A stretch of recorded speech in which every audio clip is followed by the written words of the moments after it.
श्रीमन्नारायण नारायण नारायण श्रीमन्नारायण नारायण नारायण श्रीमन्नारायण नारायण नारायण श्रीमन्नारायण नारायण नारायण श्रीमन्नारायण नारायण नारायण श्रीमन्नारायण नारायण नारायण।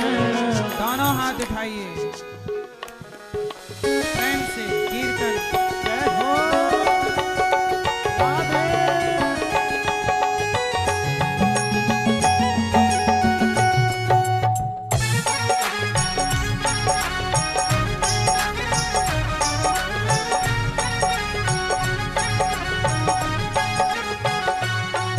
श्रीमन्नारायण नारायण नारायण श्रीमन्नारायण नारायण नारायण भजमन नारायण नारायण नारायण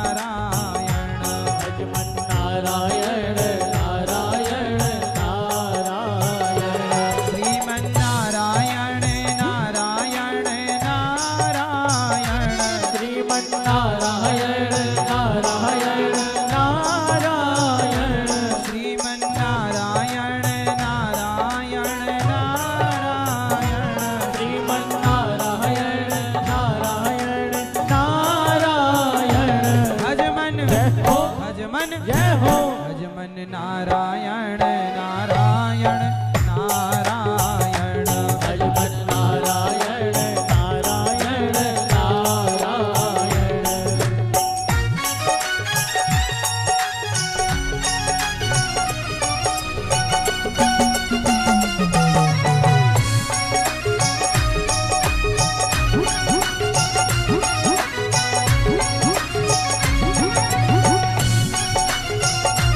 जरा झूमते हुए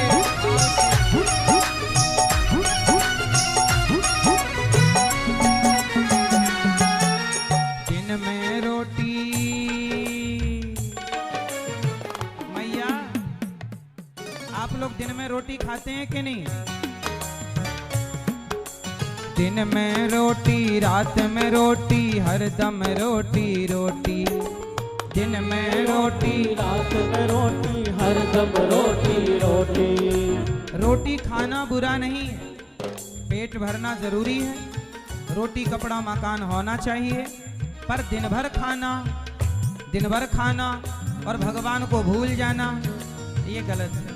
तो मेरे संग बोलो, दिन में रोटी रात में रोटी दिन भर रोटी रोटी दिन में रोटी रात में रोटी दिन भर रोटी रोटी। दिन में रोटी रात में रोटी हरदम रोटी रोटी दिन में रोटी रात में रोटी दिन भर रोटी रोटी। प्रभु भजन नहीं किया तो तेरी किस्मत होगी खोटी। हाँ प्रभु भजन जो किया नहीं तो किस्मत होगी खोटी। प्रभु भजन। अच्छा ये बताओ, बोलो का, भैया बोलो का, सब लोग बोलो का, खा, गा। का मतलब क्या हुआ? कृष्ण का भजन कर, का फिर खा, भजन करके खा, और खाने के बाद सो मत जा। क्या करना है? गा, का खा गा। यदि तुमने कृष्ण का भजन किया और भजन करके खाया और खा के भगवान का नाम गाया तो आखिरी में है घा। का खा गा घा। यदि तुमने भगवान का नाम गाया तो अपने असली घर को पाओगे। दिन में रोटी रात में रोटी हरदम रोटी रोटी। में रोटी रात में रोटी हरदम रोटी रोटी। प्रभु भजन नहीं किया तो तेरी किस्मत होगी खोटी। प्रभु भजन किया नहीं तेरी किस्मत होगी खोटी। श्रीमन हो श्रीमन जय हो श्रीमन नारायण नारायण नारायण। ओ श्रीमन नारायण नारायण नारायण। भजमन नारायण नारायण नारायण। भजमन नारायण नारायण नारायण। भजमन नारायण नारायण नारायण। भजमन नारायण नारायण नारायण। श्रीमन हो श्रीमन जय हो श्रीमन नारायण नारायण नारायण। श्रीमन नारायण नारायण नारायण। दोनों हाथ उठा के भाव से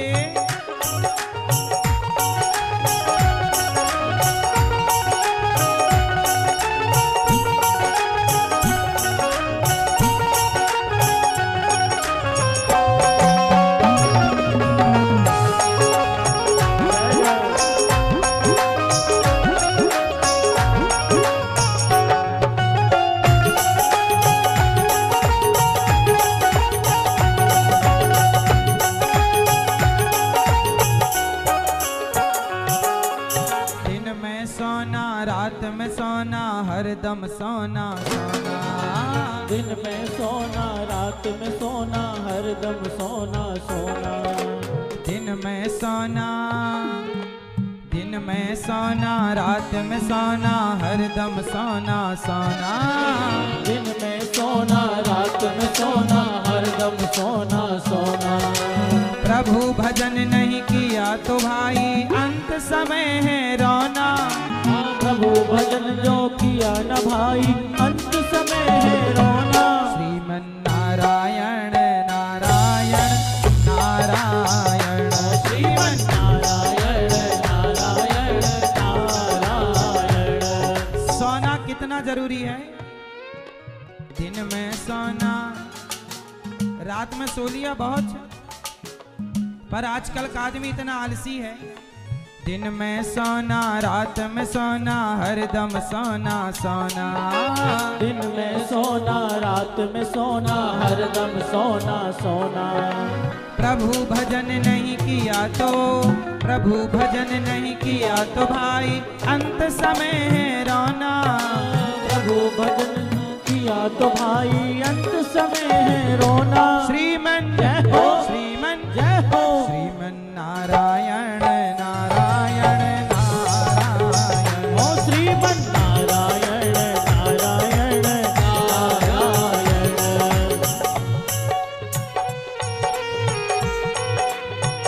हरि बोल। दोनों हाथ उठा के भाव से तालियों की सेवा कर लो।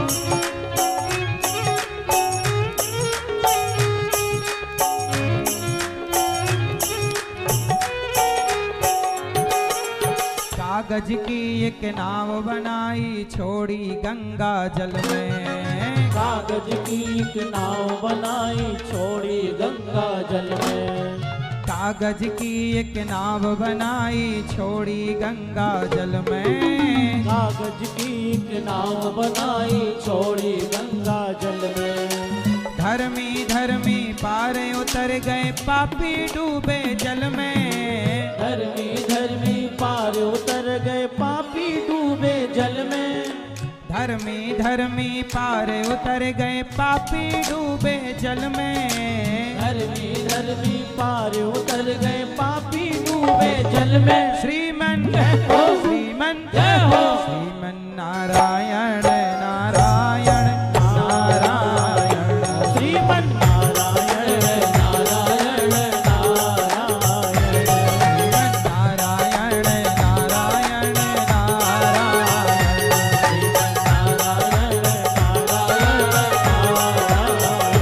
भजमन नारायण नारायण नारायण।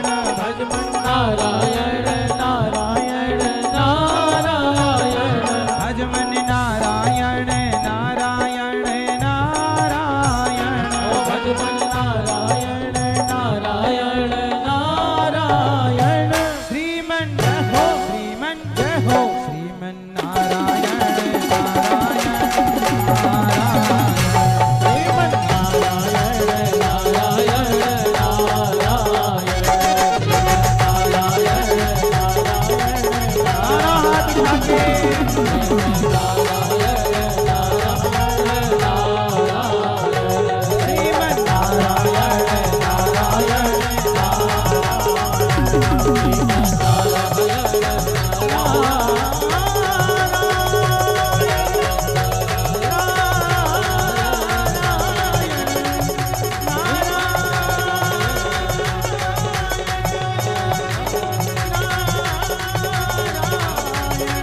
बोलिए भागवत भगवान की जय श्री वृंदावन धाम की जय यमुना मैया की जय गौरी गोपाल भगवान की जय जय जय श्री राधे जय जय श्री राधे जय जय श्री राधे जय जय श्री राधे।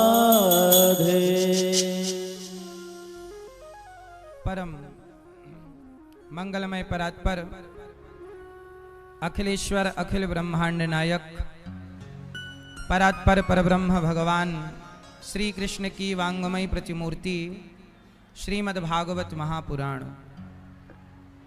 दूर दूर से आई हमारी माताएं बहनें श्रोतागण भक्तगण साधना टीवी श्रद्धा टीवी पर कथा का रसपान कर रहे सभी भक्तजनों को जय श्रीमन्नारायण। रक्सौल वासियों को भी और क्षेत्र वासियों को भी सबको जय श्रीमन्नारायण। जय श्री कृष्णा। पास में नेपाल है, नेपाल से आए हुए भक्तों को भी जय श्रीमन्नारायण। जय श्री कृष्णा। आप सबकी पावन उपस्थिति यहाँ पर ये बता रही है कि आप भगवान से कितना प्रेम करते हैं। हम आपको सबको प्रणाम करते हैं, आप सबके श्रद्धा को इस प्रेम को प्रणाम करते हैं कि आप सब पहले दिन ही लाखों की संख्या में यहाँ आकर के आप यहाँ पावन कथा का रसपान कर रहे हैं और अपने आप को भगवान की कथा की गंगा में डुबा रहे हैं।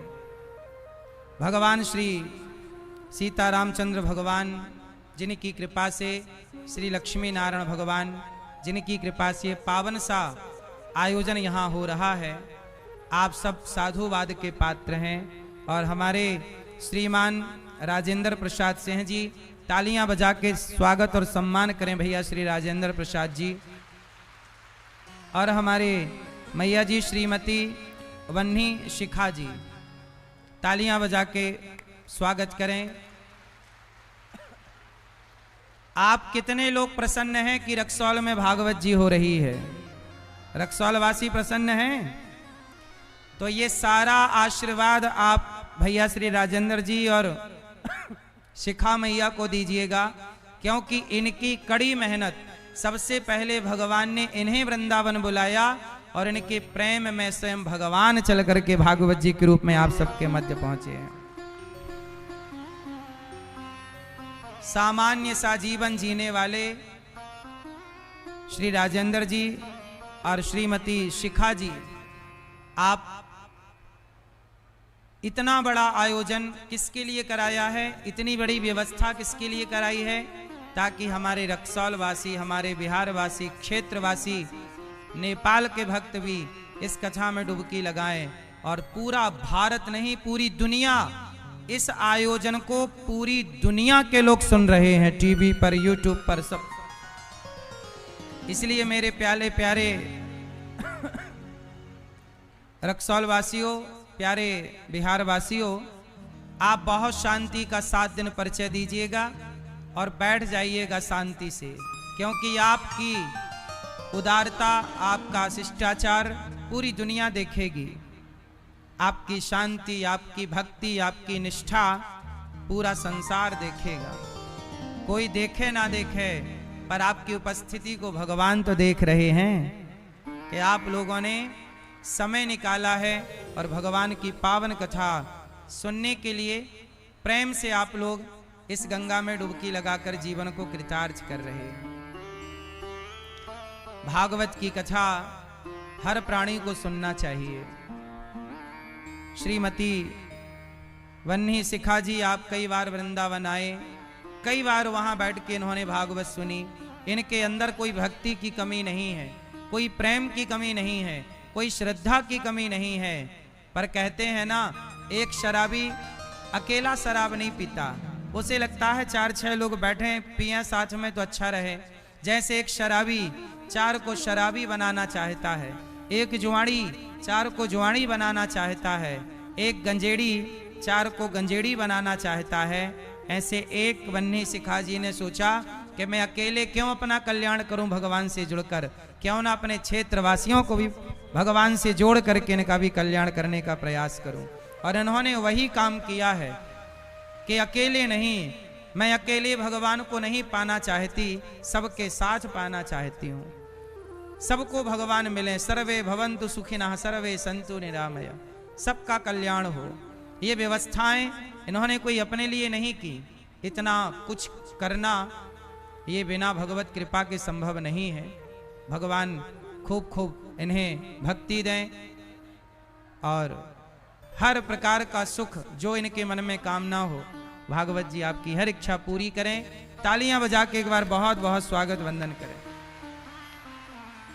और आपकी उपस्थिति और आपके आगमन को भी हम प्रणाम करते हैं कि पहले दिन आप लोगों ने इतनी उपस्थिति दे करके दास को आशीर्वाद दिया है, इसके लिए साधुवाद। आप सबके माता पिता को भी मैं प्रणाम करूं, आप सबको प्रणाम करूं। आइए अब भगवान की पावन कथा में डुबकी लगाएं। कितने लोग भागवत सुनने आए हैं?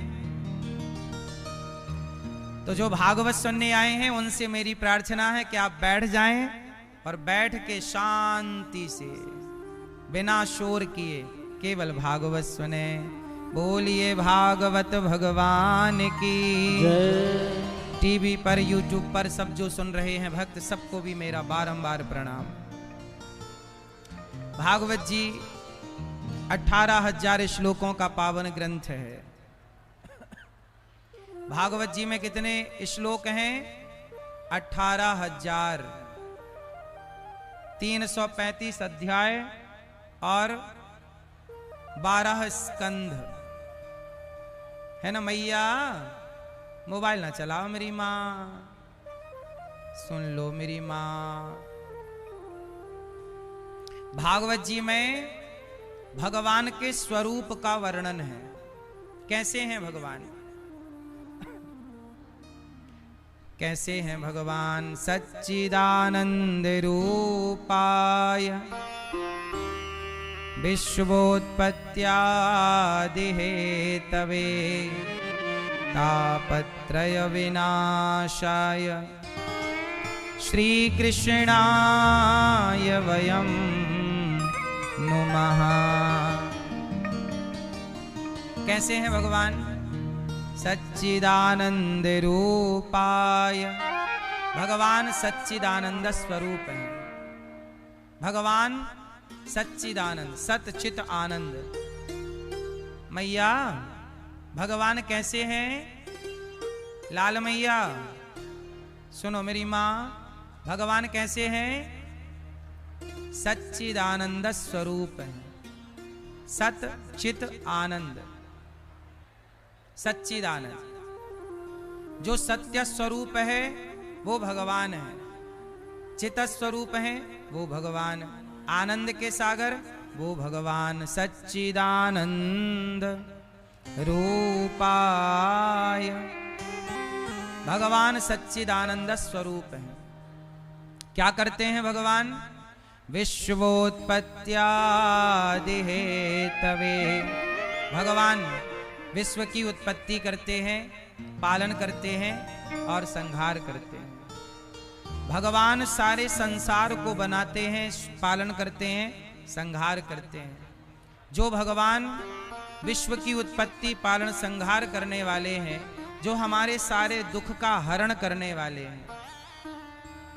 आपके दुख को दूर कौन करता है? आपके दुख का हरण कौन करता है? मैया ओ मेरी माँ, आपके दुख का हरण कौन करता है? कौन? जोर से, कौन दुख दूर करता है? भगवान। हम सबके जीवन में दुख कितने प्रकार के होते हैं? 3 प्रकार के। हम सबके जीवन में 3 तरह का दुख होता है, दैहिक, दैविक और भौतिक। जो देह से बीमारियां दैहिक दुख कहलाता है। जो अधिक बारिश होने से, अधिक गर्मी और सर्दी पड़ने से जो संकट उत्पन्न होता है, ये दैविक दुख कहलाता है। और किसी जीव जंतु के द्वारा परेशान किए जाने से भौतिक दुख कहते हैं। सांप का डस लेना, कुत्ते के द्वारा काट लिया जाए, ये सब जो दुख होगा इससे, ये भौतिक प्राणियों से मिला दुख भौतिक दुख कहलाता है।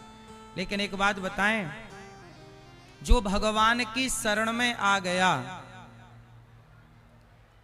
भगवान की शरण में आ जाने के बाद व्यक्ति हर दुख से मुक्त हो जाता है कि नहीं? हाँ या ना? मैया, पीछे वाले भैया शोर ना करो, आप लोग शोर बहुत कर रहे हैं। सब लोग हाथ उठाओ अपना और यहां रखो अपने मुंह पे, चुप रहिए, शांत रहो। आप देखो इतने अच्छे हैं बिहार वासी, सारा संसार आपको देख सुन रहा है कथा से।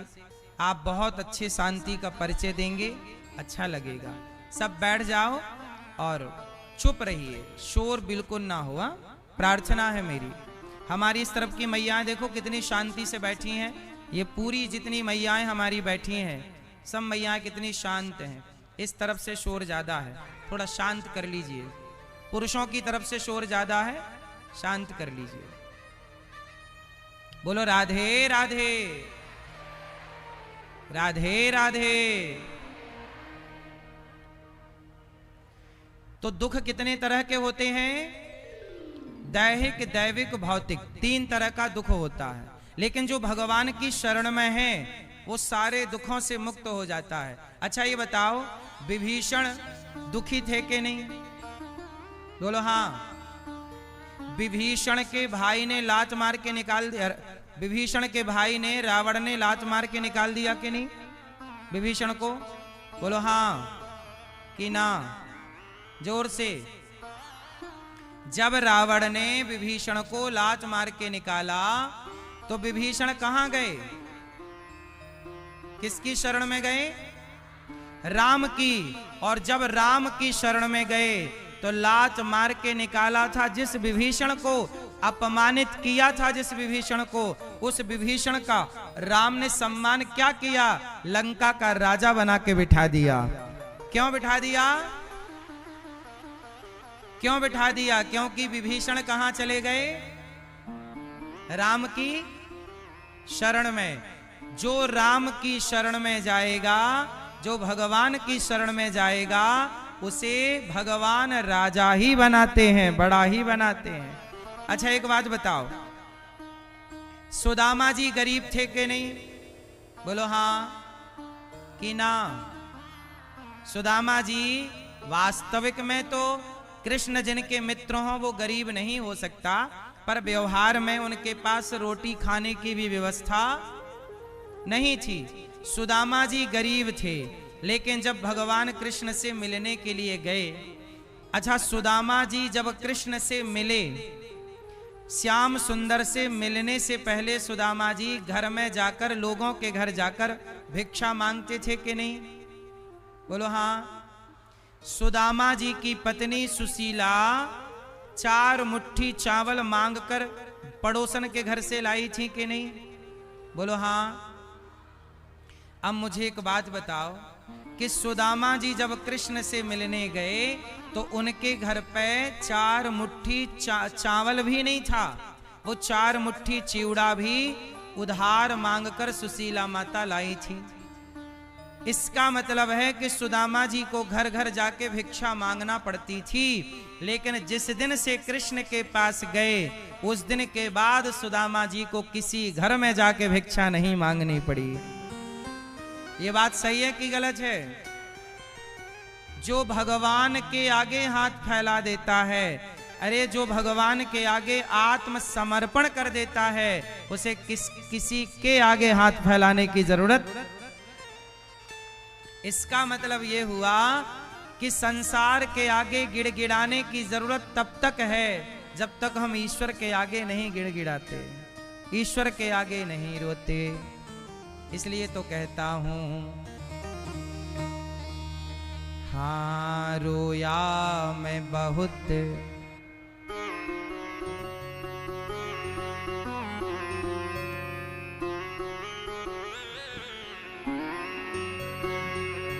रोया मैं बहुत जग के आगे,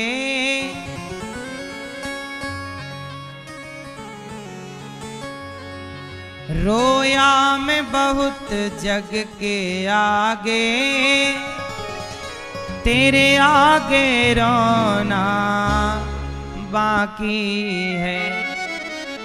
भक्तों एक बात बताएं, सबके आगे रोकर देख चुके हो, सबका होकर देख चुके हो। रोया मैं बहुत जग के आगे, तेरे आगे रोना बाकी है। मैं सबका होकर देख चुका, तेरा होना कान्हा बाकी है। किसका होना बाकी है? हम सबका होकर देख चुके, हम सबके आगे रोकर देख चुके, भगवान के आगे रोना अभी बाकी है। सबका होकर देख चुके, भगवान का होना जोर से। बस मेरी माँ, यदि आप सबकी हो चुकी, एक और भगवान की हो जाओ। सबके आगे रो चुके तो भगवान के आगे रो। अच्छा एक बात बताओ, द्रौपदी की जब लाज लुटी, द्रौपदी का वस्त्र, द्रौपदी के वस्त्र किसने उतारे थे? जोर से। मैया अब मेरी प्रार्थना है, अब शांति बहुत जरूरी है आपके लिए। चुपचाप बैठ जाओ लाल मैया। ए भैया पीछे वाले, अब सबको बैठने दो, वहीं जहां हैं सब लोग वहीं बैठने दो, और हाथ जोड़ के सबको निवेदन करो। पाठक जी कार्यकर्ताओं को एक्टिव करो, वहां जो भक्त खड़े हैं सबको बिठाओ, हाथ जोड़ के प्रार्थना करो सबसे। भैया बैठ जाइए और सब बैठें और शांति से सुने। लाल मैया बैठ जाओ मेरी माँ, बीच की गैलरी पूरी खाली कर लो, अब सब बैठ जाओ। कार्यकर्ता हाथ जोड़ के सबसे शांति और बैठने का आग्रह कर लें प्रेम से। अब ना मैया, ओ लाल मैया देखो जरा, खड़ी होके प्रपंच कर रही है मैया, ये नहीं कि बैठ के बातें कर ले। ए मैया,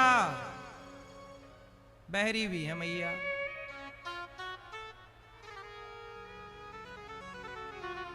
काहे नहीं बैठ रही हो मैया?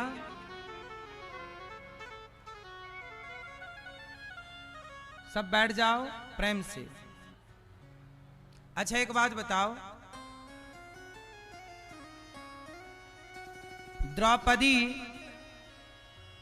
द्रौपदी जो हैं, उनकी साड़ी किसने उतारी थी? सब लोग उत्तर दीजिएगा। सुनना ऐसा होगा, जो हम पूछ रहे हैं वो आप बताएंगे, हमें लगेगा कि आप सुन रहे हैं। बताओ द्रौपदी के कपड़े किसने उतारे थे? दुशासन ने। किसने? जोर से। दुशासन ने। जब द्रौपदी की साड़ी दुशासन ने पकड़ी तो द्रौपदी ने किसे बुलाया? जोर से, जोर से। गलत उत्तर।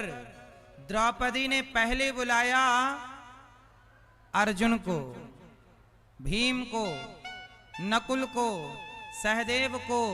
द्रौपदी ने सबको बुलाया, और जैसे ही अर्जुन को बुलाया तो क्या अर्जुन आए? द्रौपदी की रक्षा करने अर्जुन बढ़े?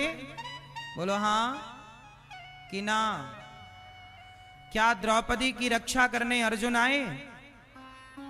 नहीं। क्यों? अर्जुन मजबूर है। भीम आए? नहीं, मजबूर है। द्रौपदी ने सबको बुलाया, जब कोई नहीं आया तब द्रौपदी को लगा कि ये जगत के लोग बहरे हैं। जगत के लोग, जगत के लोग बहरे हैं। सुनने वाला कौन है? जगन्नाथ, जगत को बुलाकर समय ना बर्बाद किया जाए, डायरेक्ट जगन्नाथ को पुकारा जाए कि हे प्रभु अब आपके सिवा हमारा। द्रौपदी ने सबको बुलाया, जब कोई नहीं आया। अच्छा एक बात बताओ, द्रौपदी ने बुलाने में देर लगाई कि श्री कृष्ण ने आने में देर लगाई? किसकी तरफ से देरी थी? बोलो मेरी मां। बुलाने की देर थी, आने में देर क्यों? द्रौपदी ने क्यों देर लगाई? क्योंकि द्रौपदी को इन लोगों पे भरोसा था। आप लोगों को भी पहले परिवार पर भरोसा होता है, आप लोगों को भी पहले संसार में भरोसा होता है। और भगवान कहते हैं कि जो मेरा भक्त है उसे पहले किसी पर भरोसा नहीं, पहला भरोसा भगवान पर होना चाहिए। पहला भरोसा। और द्रौपदी ने पहला भरोसा किस पर किया? पांडवों पर। किस पर किया? द्रौपदी ने कहा कहाँ जा छिपे हो प्यारे कन्हैया, कहाँ जा छिपे हो प्यारे कन्हैया, यहाँ लाज मेरी लुटी जा रही है। दुशासन के हाथों तेरी द्रौपदी की सभा बीच साड़ी खींची जा रही है।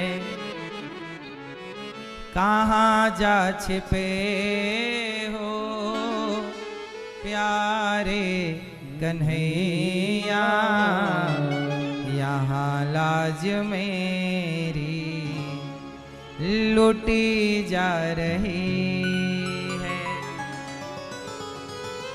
द्रौपदी ने बुलाया, गुरु द्रोण बोलो, पितामह बोलो, तुमसे तुम्हारी ये बहू पूछती है। हे गुरु द्रोणाचार्य, हे पितामह, सबसे द्रौपदी ने कहा, गुरु द्रोण बोलो, पितामह बोलो, तुमसे तुम्हारी ये बहू पूछती है।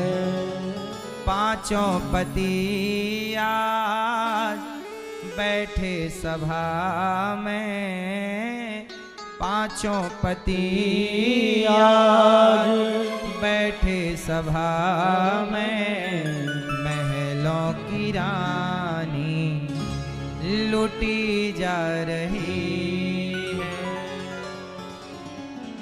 जब अर्जुन को बुलाया, भीम को बुलाया, सबने सिर झुकाया, सबने मना कर दिया, हम मदद नहीं कर सकते।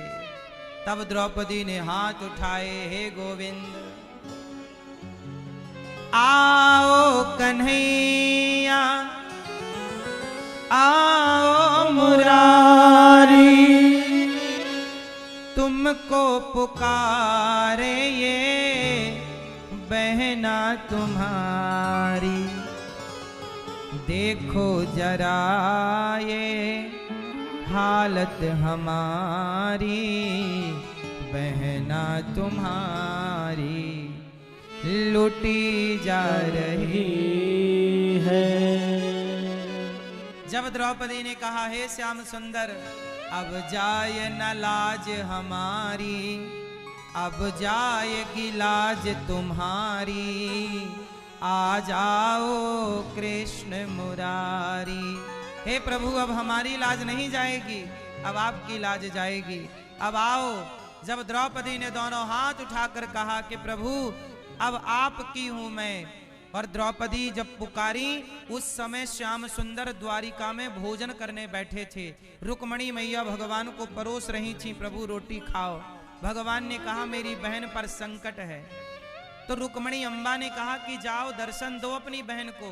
भगवान बोले कि मेरी बहन तो मुझे बुला ही नहीं रही है, वो तो अर्जुन भीम को बुला रही है। जब तक बुलाएगी नहीं मैं कैसे जाऊंगा।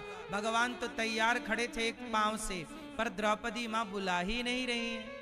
और जैसे ही बोला है गोविंद, तो गोविंद में केवल गो कह पाई, विंद बाद में निकला कि उसके पहले भगवान पहुंच गए, मेरी बहन ने बुलाया। और साड़ी का अवतार, भगवान इतने अवतार लिए, कभी नृसिंह बने, कभी वामन बने, कभी मछली बने, कभी कच्छप बने। आज भगवान ने अपनी बहन के लिए वस्त्र का अवतार लिया और कपड़े बनकर द्रौपदी की साड़ी बनकर खिंचने लगे। वस्त्र का अवतार लेकर के भगवान खिंचे। 10,000 हाथियों का बल रखने वाला दुशासन हार गया। क्या बोला? दुशासन बोला कि साड़ी भी चिनारी है कि नारी भी साड़ी है कि साड़ी ही की नारी है कि नारी ही की साड़ी है। तब द्रौपदी ने कहा मूर्ख दुशासन, ना साड़ी भी चिनारी है, ना नारी भी साड़ी है, ना साड़ी ही की नारी है, ना नारी ही की साड़ी है। ये तो वृंदावन बिहारी है जो चीर बनकर खिंचा जा रहा है।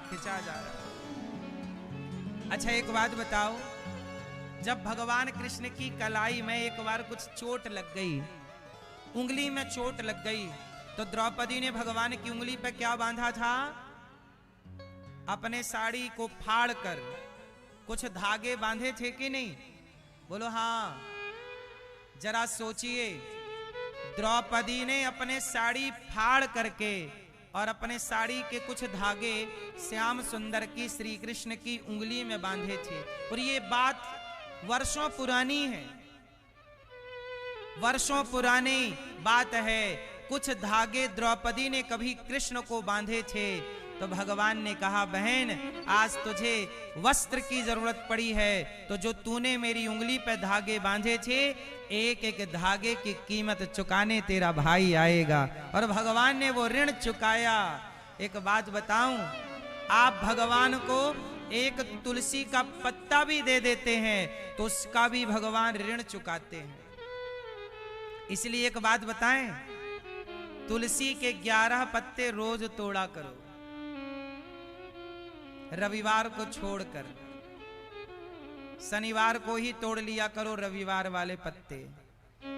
11 पत्ते तुलसी के रोज तोड़ करके, और भगवान आपके घर में गोपाल जी होंगे या शालिग्राम जी होंगे, तो 11 पत्ते रोज तुलसी के तोड़ो और तुलसी के पत्तों से भगवान का अर्चन करो, अर्थात भगवान को चढ़ाओ। और ये कहो कि प्रभु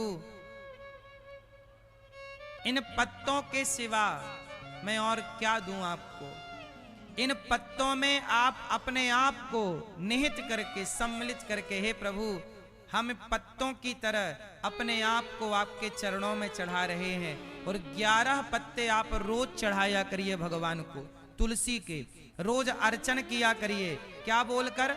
श्रीमन्नारायण चरणौ शरणम प्रपद्ये, श्रीमते नारायणाय नमः।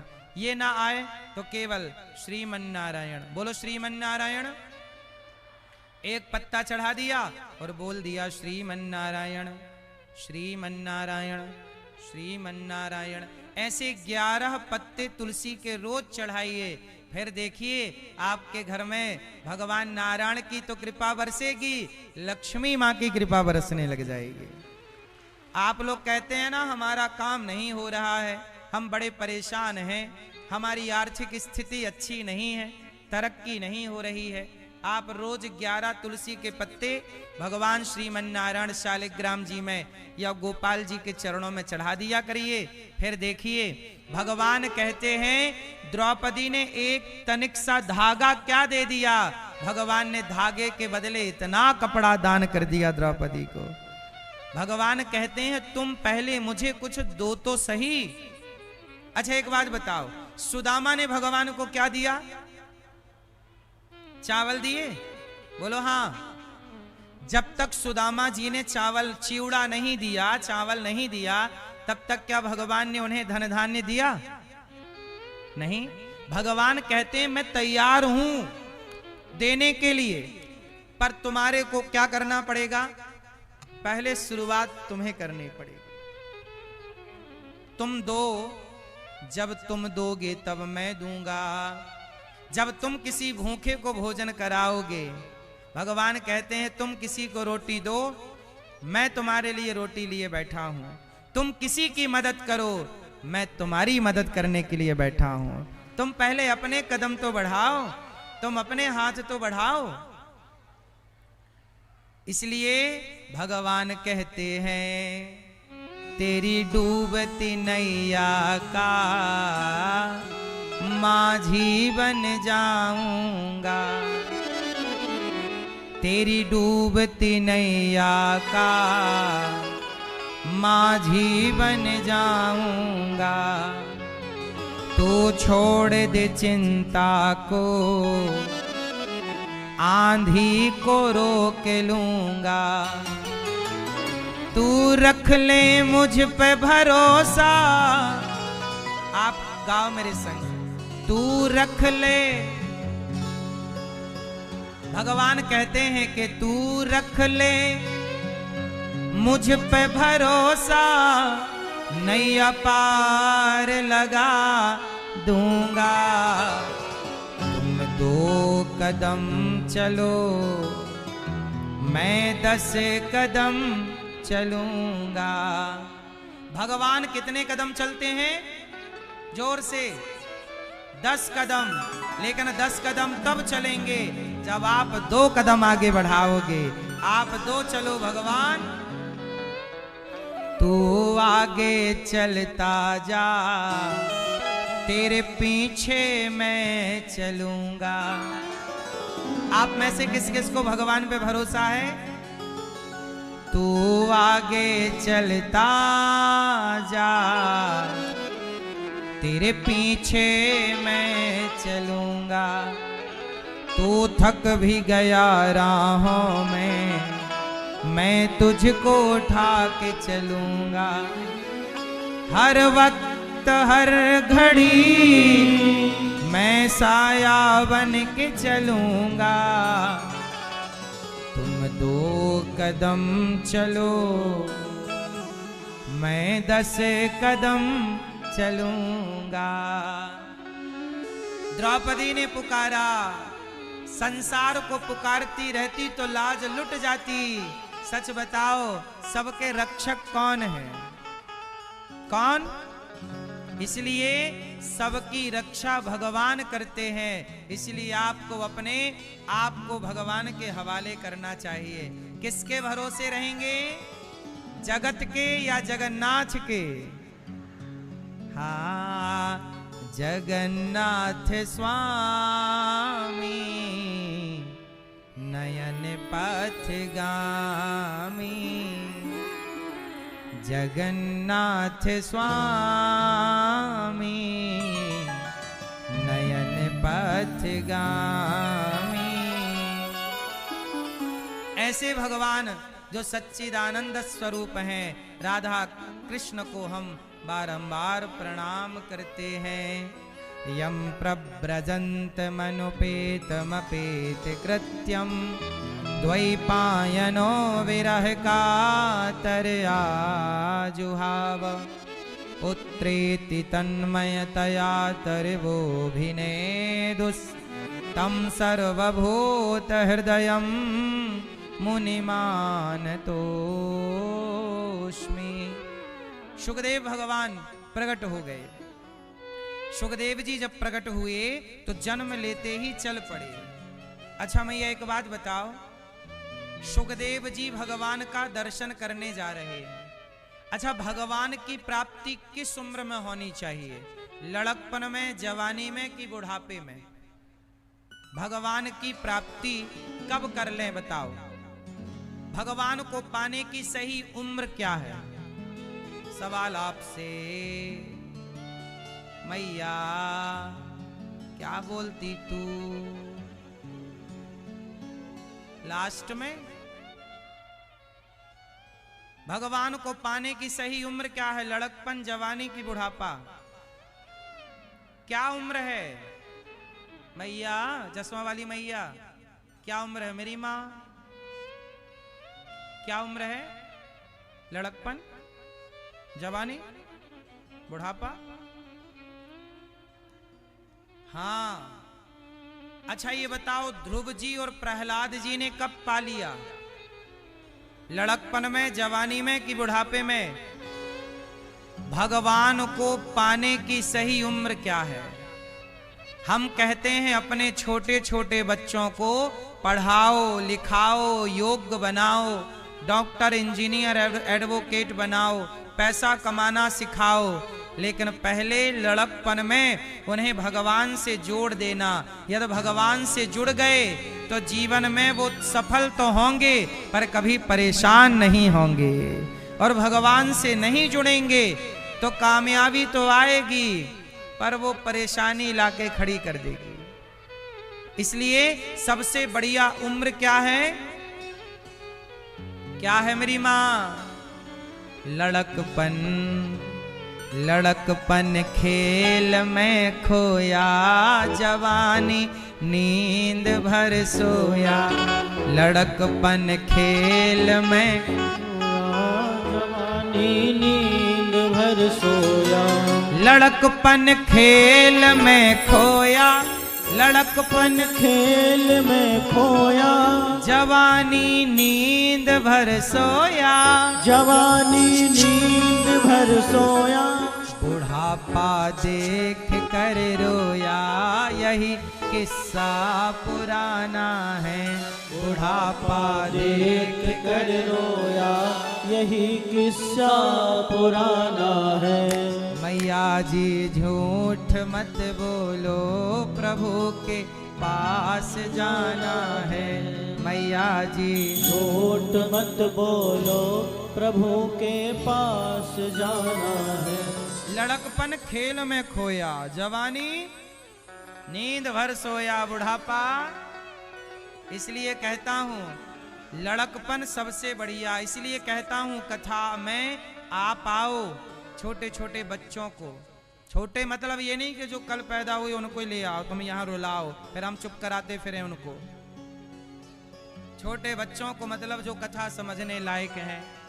15 साल का लड़का है, 15 साल की बेटी है, 12 साल के बच्चे हैं। ये जिस उम्र में बच्चे समझने लग जाएं, तो जब बच्चे समझने लग जाएं तो सही चीज समझा देना। सही चीज नहीं समझा पाओगे तो फिर बुराइयां उन्हें जकड़ लेंगी। बोलो हाँ या ना। अभी मैंने सुना कि 3 लड़कियां, 3 सगी बहनें कोई मोबाइल पर गेम खेल रही थीं।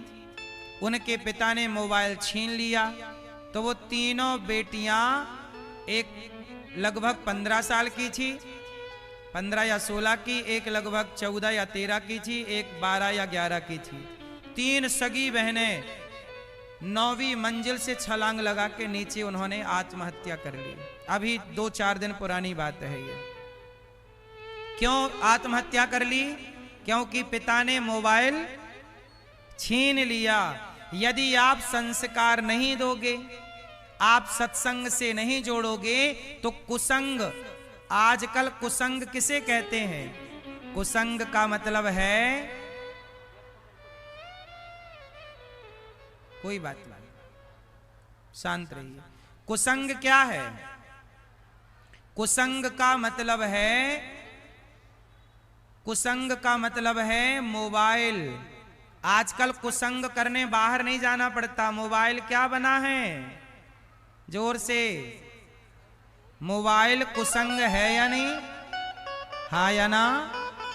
इसलिए मेरी माँ, इसलिए कहता हूं कि अपने बच्चों से कहा करो कि थोड़ी देर भगवान की कथा सुना करें। कथा सुनेंगे तो नई चीजें सीखेंगे, धर्म को जानेंगे, और धर्म को जानने वाला व्यक्ति, धर्म पर चलने वाला व्यक्ति किसी भी परिस्थिति में आत्महत्या तो नहीं ही करता।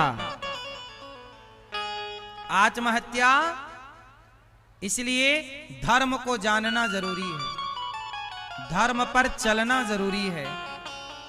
तो आप देखो सुखदेव जी प्रकट हुए और जन्म लेते ही सन्यास लेने चल पड़े। यम प्रव्रजंत मनुपेत मपेत कृत्यम द्वैपायनो विरह का तर आजुहाव पुत्रेति तन्मयतया तरवोभिनेदुस् तम सर्वभूत हृदयम मुनिमानतोस्मि। श्री सुखदेव जी महाराज प्रकट हुए और जैसे ही प्रकट हुए जन्म लेते ही चल पड़े। इन सुखदेव भगवान ने ही राजा परीक्षित जी को भागवत सुनाई और राजा परीक्षित जी की 7 दिनों में मुक्ति हुई। 88,000 संत बैठे हैं, सूत जी आए, सब संतों ने खड़े होकर सूत जी का स्वागत किया। कहा गुरुदेव कथा सुनाओ। अच्छा मैया, कथा क्यों सुननी चाहिए? जरा ध्यान से सुनिएगा। कथा क्यों सुननी चाहिए? क्योंकि जब हम कथा सुनते हैं तो ऐसा लगता है कि भगवान हमारे पास में है। भगवान की उपस्थिति क्या है? बोले कथा ही भगवान की उपस्थिति है। कथा क्या है? भगवान की उपस्थिति। भगवान का मंदिर हमें भगवान के मंदिर में आप भगवान से इस तरह नहीं कनेक्ट होते जिस तरह आप भगवान की कथा से भगवान से कनेक्ट होते हैं। भगवान के कथा आपको भगवान से जोड़ती है। बोलो हाँ।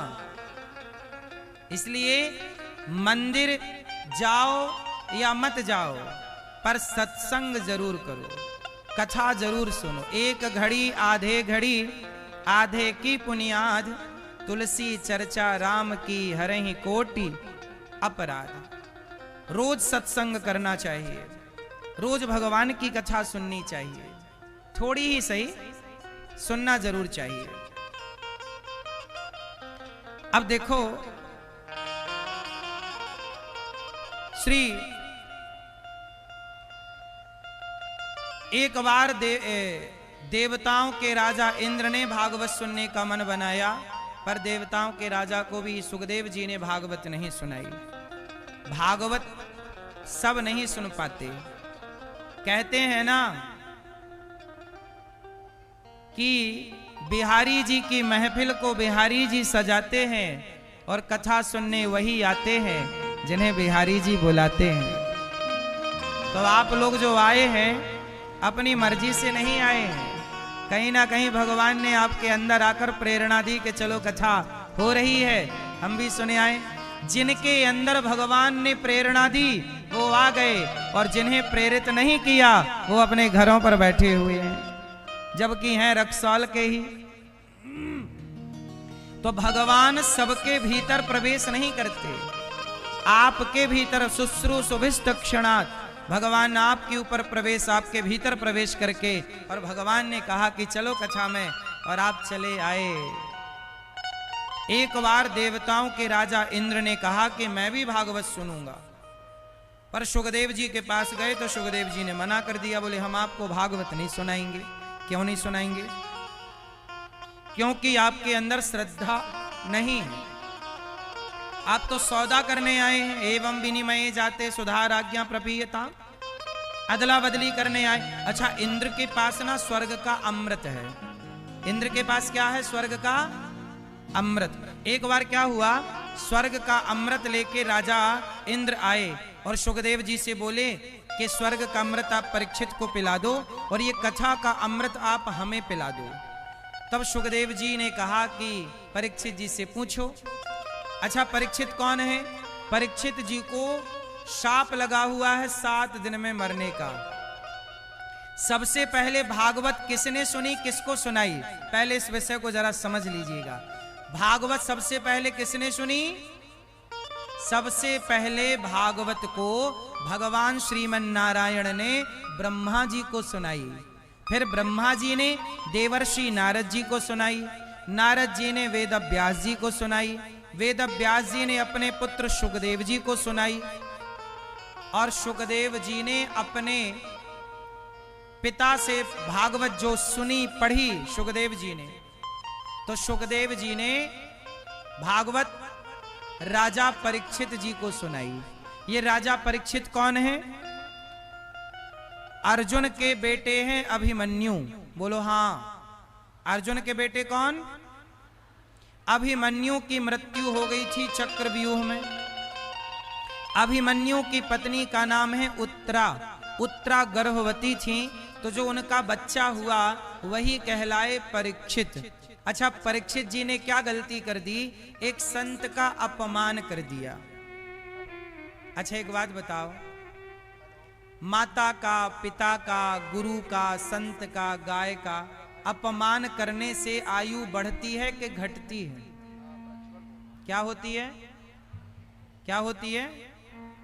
घटती है। राजा परीक्षित जी ने एक दिन संत का अपमान कर दिया। एक संत जी थे शमीक जी, उनके गले में मरा हुआ सांप डाल दिया राजा परीक्षित जी ने। तब उन्हें शाप मिला कि राजन, तुम तो राजा हो और राजा का धर्म है कि वो साधु संतों का सम्मान करे, तुम तो अपमान कर रहे हो, गला मरे सांप डाल रहे हो गले में मरा हुआ, जाओ तुम्हें शाप देते हैं। इति लंघित मर्यादम तक्षकः सप्तमे हनि। राजा परीक्षित जी को 7 दिन में मरने का शाप लगा। कितने दिन में मरने का? तो राजा परीक्षित जी ने सोचा कि मुझे तो 7 दिन में मर जाना है, अब मैं क्या करूं? तब राजा परीक्षित जी ने भागवत सुनी और सुखदेव जी ने शुकताल में राजा परीक्षित जी को भागवत सुनाई। तो जहां राजा परीक्षित जी भागवत सुनने बैठे तो वहां देवताओं के राजा इंद्र आ गए और इंद्र ने कहा कि ये भागवत हमें सुना दो। सुखदेव जी ने कहा परीक्षित तू अमृत पी ले और हम भागवत देवताओं को सुनाए देते हैं। तो परीक्षित जी ने कहा ना, हमें अमृत नहीं पीना, स्वर्ग का अमृत पीने वाले को स्वर्ग मिलता है, पर भागवत की कथा सुनने वाले को भगवान मिलते हैं। अब बताओ अमृत श्रेष्ठ है कि भागवत श्रेष्ठ है? स्वर्ग के अमृत को पीने से क्या मिलता है? स्वर्ग। और भागवत का रसपान करने से क्या मिलता है? भगवान। अच्छा ये बताओ, स्वर्ग बड़ा है कि भगवान बड़े हैं?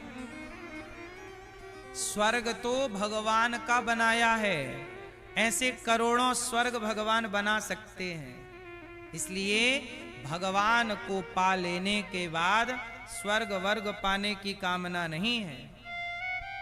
राजा परीक्षित जी ने कहा हमें भागवत सुननी है। तब सुखदेव जी ने भागवत राजा परीक्षित को सुनाई और इंद्र से कहा कि आप सौदागर बन के आए हैं, कथा में आओ ना तो प्रेमी बनकर आओ, प्रेम से सुनो, जहां जगह मिल जाए वहां बैठ के सुनो, क्योंकि आप सुनने आए हैं।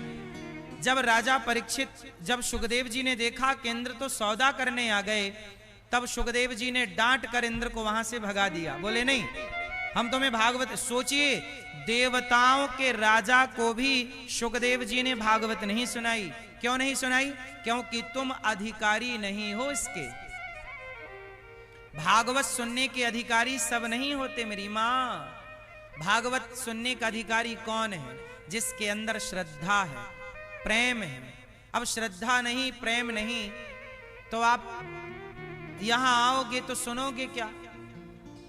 शोर कौन लोग करते हैं, व्यवस्था कौन लोग बिगाड़ते हैं? जिनके अंदर श्रद्धा नहीं। जो श्रद्धावान है, आप लोग देखो ना, इतने लोग कितनी शांति से सुन रहे हैं, मतलब आपके अंदर श्रद्धा है। और भागवत वही सुने जिनके अंदर श्रद्धा है। श्रद्धावान लभते ज्ञानम, श्रद्धावान को ज्ञान मिलता है, श्रद्धावान को भगवान की कथा मिलती है।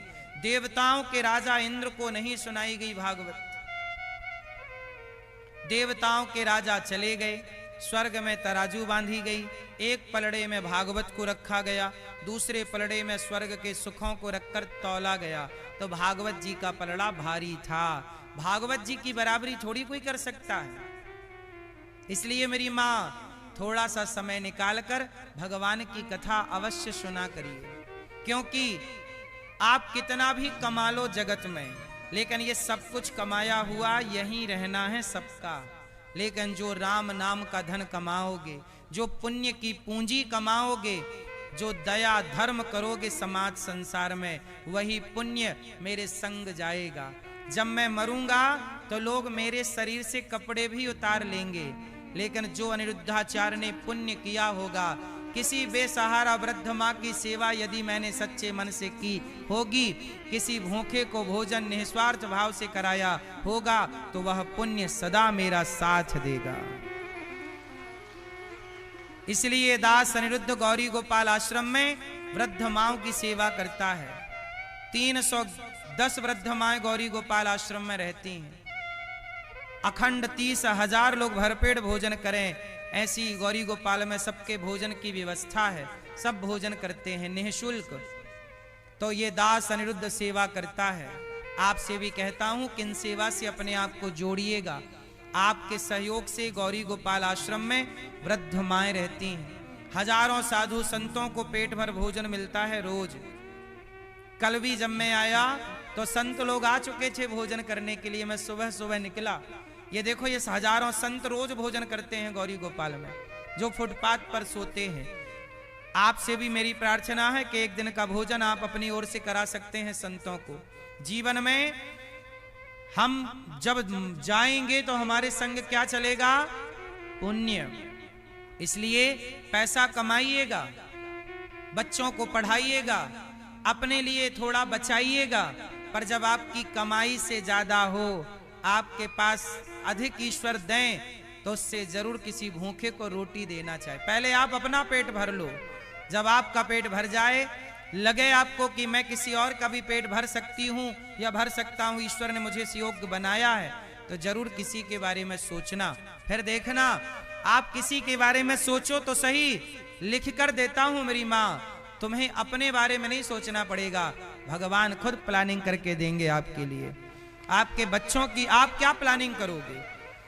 आपके बच्चों की आप क्या प्लानिंग कर सकते हैं? जब भगवान प्लानिंग करेंगे ना, तो आपकी सोच से कई गुना ज्यादा। आप नहीं सोच सकते थे कि विधाता ये देंगे।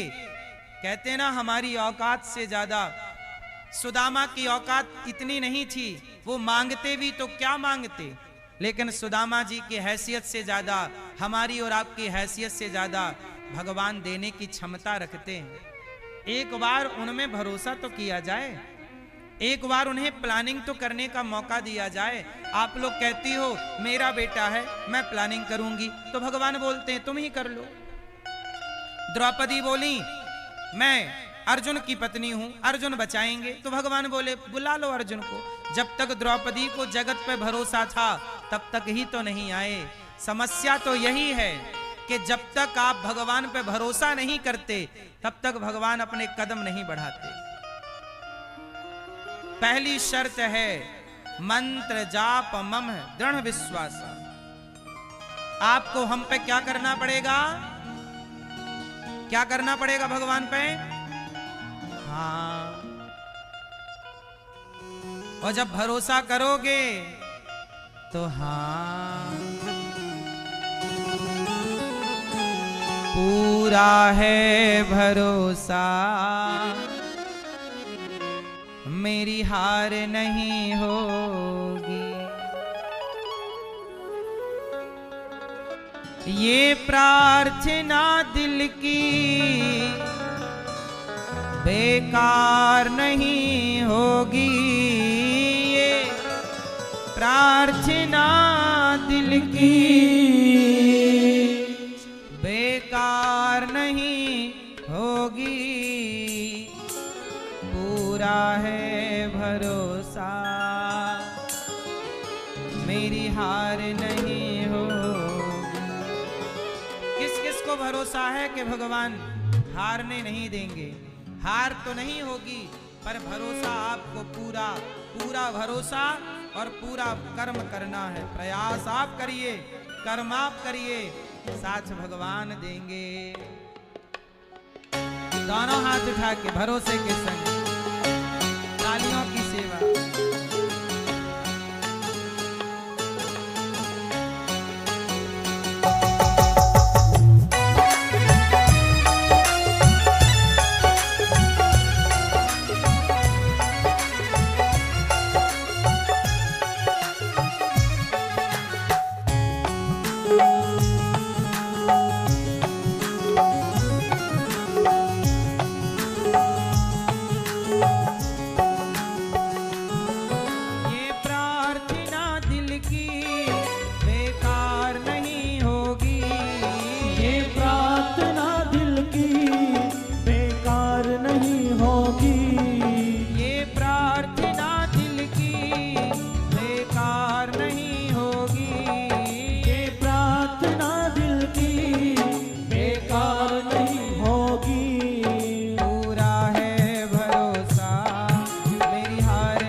प्रार्थना दिल की बेकार नहीं होगी, ये प्रार्थना दिल की बेकार नहीं होगी। अच्छा बताओ, हृदय से की गई हमारी कोई भी प्रार्थना क्या बेकार चली जाती है? नहीं, पुकारो तो सही। ये प्रार्थना दिल की बेकार नहीं होगी, ये प्रार्थना दिल की बेकार नहीं होगी। पूरा है भरोसा मेरी हार नहीं होगी, पूरा है भरोसा मेरे हार नहीं होगी। सांवरे जब तू मेरे साथ है, सांवरे सर पे तेरा हाथ है। सावरे जब तू मेरे साथ है, सावरे सर पे तेरा हाथ है।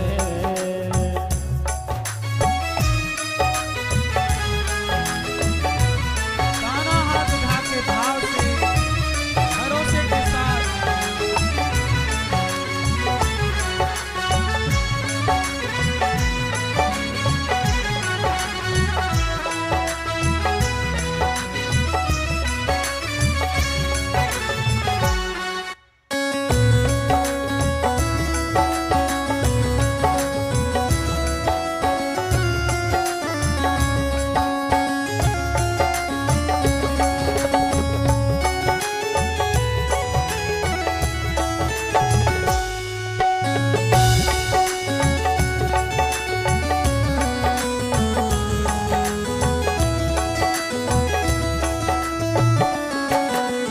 भरोसा। देखिए, मैं भरोसे की बात कह रहा हूँ।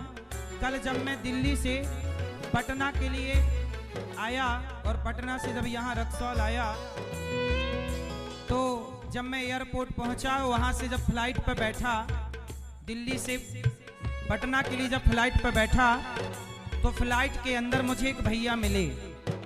उन्होंने मुझे देख के कहा, आप रक्सौल जा रहे हैं? मैंने कहा हाँ। मैंने कहा आप ऐसा क्यों पूछ रहे हैं? उन्होंने कहा मैं सूरत में रहता हूँ और सूरत से मैं 10 दिन की छुट्टी लेकर केवल रक्सौल आपकी कथा सुनने के लिए आ रहा हूँ। जरा सोचिए, वो अपना सूरत से कितने लोग रक्सौल में ऐसे हैं जिनके यहाँ दूर दूर से रिश्तेदार आ गए हैं कि चलो 7 दिन हम तुम्हारे यहाँ रह के कथा सुनेंगे। ये कितनी बड़ी श्रद्धा है कि अपना काम छोड़कर किसके लिए आए? भगवान के लिए। जब भगवान पे इतना भरोसा है, तो जब वो इतने कदम चले हैं, तो जरा सोचिए उनके लिए भगवान कितने कदम चलेंगे। जब भगवान पे आप भरोसा करते हैं, तो भगवान विश्वास नानी और द्रौपदी का रंग लाया, बहना का भाई बन खुद सांवरा आया, बहना का भाई बन खुद सांवरा आया। विश्वास नानी और जब भरोसा द्रौपदी ने किया, तो आए भरोसा नानी बाई मतलब नरसी जी की बेटी, नरसी जी ने भरोसा किया, भाई आएगा, सांवरा जरूर आएगा। विश्व जय जय।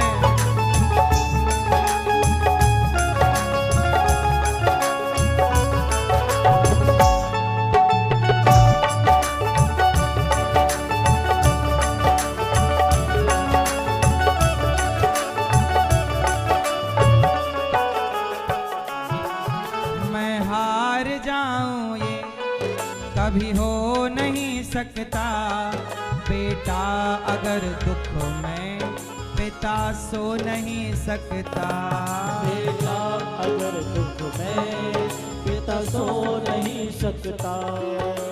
अच्छा ये बताओ आपके पिता कौन है? कौन है आपके पिता? हम सबके पिता भगवान हैं या नहीं? ये बात सही है गलत है? किस किस के पिता भगवान हैं? मैं हार जाऊं ये, बोलो मेरे संग, मैं हार जाऊं ये, मैं जोर से, मैं हार जाऊं ये, मैं हार जाऊं ये कभी हो नहीं सकता, मैं हार जाऊं ये, मैं हार जाऊं ये कभी हो नहीं सकता। बेटा अगर दुख में पिता सो नहीं सकता, बेटा अगर दुख में पिता सो नहीं सकता।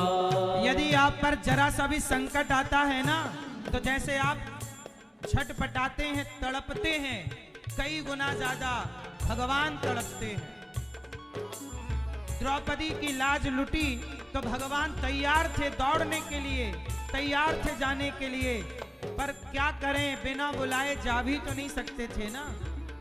आप लोग गलती क्या कर देते हो कि भगवान को भूल जाते हो।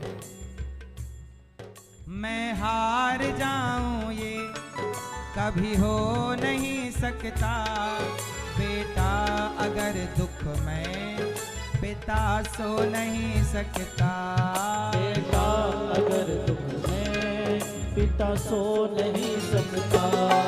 बेटे की हार तुम्हें स्वीकार नहीं होगी, बेटे की हार तुम्हें स्वीकार नहीं होगी, बेटे की हार तुम्हें स्वीकार नहीं होगी, बेटे की हार तुम्हें स्वीकार